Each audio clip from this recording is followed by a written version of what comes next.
বিশ্বের সবচেয়ে জনপ্রিয় ক্রিপ্টোকারেন্সি বিটকয়েনের বাজারে বড় ধরনের ধস নেমেছে। 2024 সালের মার্কিন নির্বাচনে ডোনাল্ড ট্রাম্পের জয়ের পর বিটকয়েন যে অভাবনীয় মূল্যবৃদ্ধি পেয়েছিল, টানা এক সপ্তাহের দরপতনে তা এখন নির্বাচনের আগের পর্যায়ের মতো নিচে নেমে গেছে। বৃহস্পতিবার একদিনে বিটকয়েনের দাম 7% বেশি কমে $70,900 নেমে আসে। জানুয়ারি মাঝামাঝি থেকে শুরু হওয়া এই নিম্নমুখী প্রবণতা এখনো অব্যাহত রয়েছে। ফলে চলতি বছরের শুরু থেকে এখন পর্যন্ত ডিজিটাল এই মুদ্রার মূল্য প্রায় 20% কমে গেছে।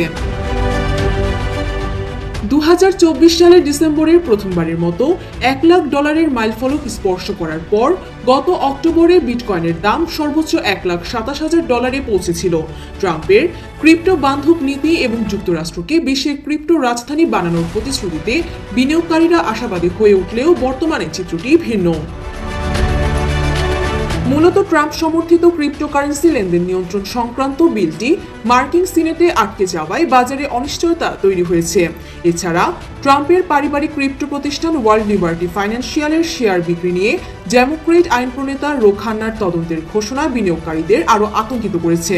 ওয়াল স্ট্রিট জার্নালের মতে প্রতিষ্ঠানটি 49% শেয়ার বিক্রির একটি চুক্তি নিয়ে বিতর্ক শুরু হয়েছে। বিটকয়েনের এই দরপতনের প্রভাব পড়েছে বৈশ্বিক শেয়ার ও পণ্য বাজারেও।